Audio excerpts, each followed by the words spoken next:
अपने पति की छाती में खंजर मारने वाली स्त्री कैसी रही होगी?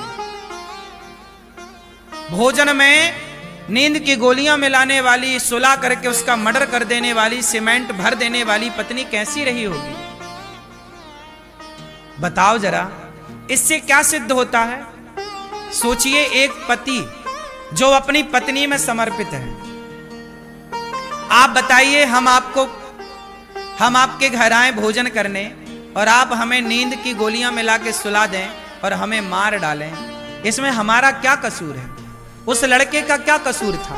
वो तो पत्नी के हाथ का ना भोजन कर रहा था। उसे क्या पता था कि इस भोजन में जहर है, नींद की गोलियां हैं? उसे क्या पता था कि हमें सुला के हमारी छाती पे खंजर मार दिया जाएगा? मैं सवाल उस लड़की से नहीं, सवाल मैं ये करता हूं कि उस लड़की की आखिर ऐसी बुद्धि हुई क्यों? मैं उस वेश पे जाता हूं, मूल पर, कि समाज की आज ऐसी बुद्धि क्यों हो रही है? आज वो लड़की है, कोई और लड़की है, कोई और लड़का है, लड़का भी परेशान करता है, वो भी मार डालता है कई बार स्त्री को। क्यों? सवाल ये है कि आदमी, हम सनातनी हैं, हम लोग ना चूहा को भी नहीं मारते, मच्छर को मारना पाप समझते हैं सनातनी लोग। गाय को रोटी निकालते हैं, कुत्ते को रोटी निकालते हैं। बोलो हाँ, हम चींटियों को आटा डालते हैं। सोचिए, जिस सनातन में चींटी का भी हम सम्मान करें आटा डालकर, हम मच्छर मारने को पाप समझें, उस देश में वो सनातनी यदि पति को मार डाले, पत्नी को मार डाले, तो बताइए। मैं सवाल करता हूं कि ये बुद्धि आई कहां से, बनी क्यों? कहीं ना कहीं जब आप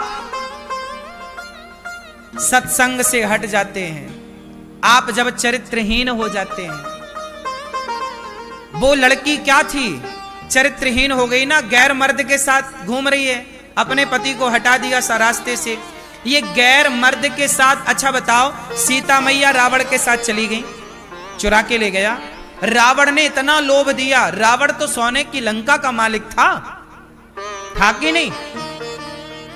क्या बोलता रावण? सीता तुम मेरी पत्नी बन जाओ, मंदोदरी तुम्हारे पांव दबाएगी। मंदोदरी रानी है लंका की, वो पांव दबाएगी। सोने की लंका थी रावण की। ऐसे आजकल की कुछ स्त्रियां तो रावण को देख लें तो कहें हमें ले चल चुरा के, हम तैयार हैं।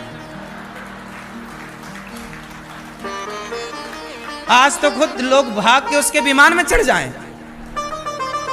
आज यदि रावण होता तो उसे चुराना ना पड़ता, ये कुछ स्त्रियां दौड़ दौड़ के चढ़ती उसके विमान में। नहीं, लेकिन सोचो माता सीता के बारे में कि सोने की लंका में रहकर आ गई माता सीता। इतना उसने प्रलोभन दिया, इतना प्रलोभन दिया। लेकिन धन्य है, ये नारियों को सीखना चाहिए कि सोने की लंका को लात मार के वनवासी राम के संग रहने सीता मैया आ गई। पति कितना गरीब हो, लेकिन नारी को कभी अपने पति का त्याग नहीं करना चाहिए। ये सीता मैया ने करके दिखाया है। अब बताइए, ऐसी नारियां जिस देश में हुआ करती थी कि लंका को लात मार के और वनवास में रहने वाले राम को अपनाएं, वरना सीता मैया का भी मन डोल जाता इतना धन देखकर। इसलिए मेरी मां, अपना धर्म ना जाने देना। तुम्हारा धर्म क्या है? पति के साथ रहना। तुम्हारा धर्म क्या है? तुम्हारे दोनों कुलों की मर्यादा। नारी जो होती है ना, मर्द गलती करता है, पुरुष गलती करता है, उसे दंड भी मिलता है, लेकिन समाज की दृष्टि नारियों पर ज्यादा है, क्योंकि तुम्हारे ऊपर दो कुलों की जिम्मेदारी है या नहीं? जिस पर जिम्मेदारियां, अब मुझे कोई भी शब्द बोलना होता है, मैं बड़ी जिम्मेदारी से बोलता हूं। कुछ भी नहीं बोल सकता ना मैं,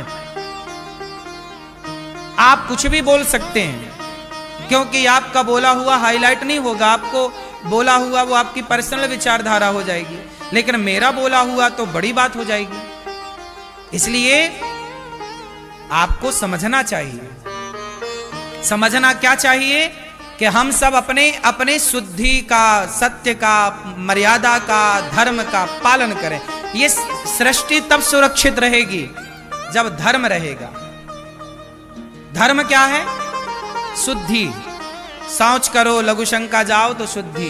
तो आज से कितने लोग मेरी बात को ध्यान से अपनाएंगे? शुद्धि का कौन कौन ख्याल रखेगा?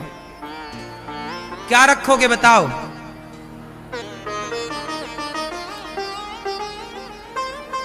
बोलो मेरी मां।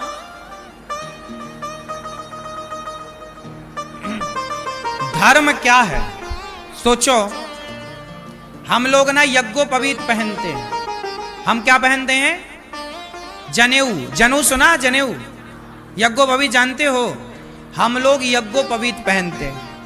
हम लोगों को कितनी भी जोर की सुसु आए, जब तक कान में 3 बार लपेटे ना यज्ञोपवीत, तब तक लघु शंका नहीं करते। सोचिए, हम लोग लघु शंका भी करते हैं तो एक धर्म के यज्ञोपवीत में बंध करके लघु शंका करते हैं। मतलब हम लोग लघु शंका भी कर रहे हैं तो धर्म के बंधन में बंध के कर रहे हैं।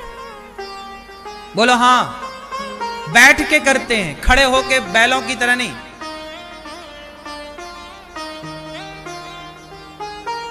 आजकल के लोगों को यही अक्कल नहीं है कि लघु शंका कैसे करनी चाहिए। ये सब बताना क्यों पड़ रहा है?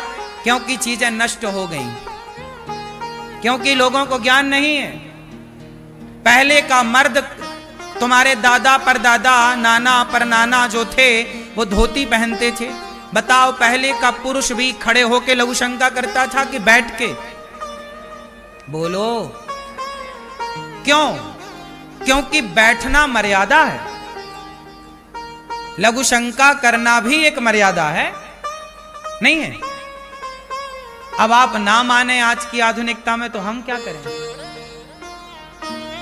लघु शंका खड़े होके नहीं करनी चाहिए। खड़े होके बैल जानवर करते हैं। मनुष्य हो ना? क्या हो आप लोग? क्या हो आप लोग? हाँ, तो मनुष्य कब बनोगे? जब मनुष्य का आचरण अपनाओगे। इसलिए आचरण, पहला आचरण है शुद्धि। अपने को सदा शुद्ध रखो, बाहर से भी और भीतर से भी।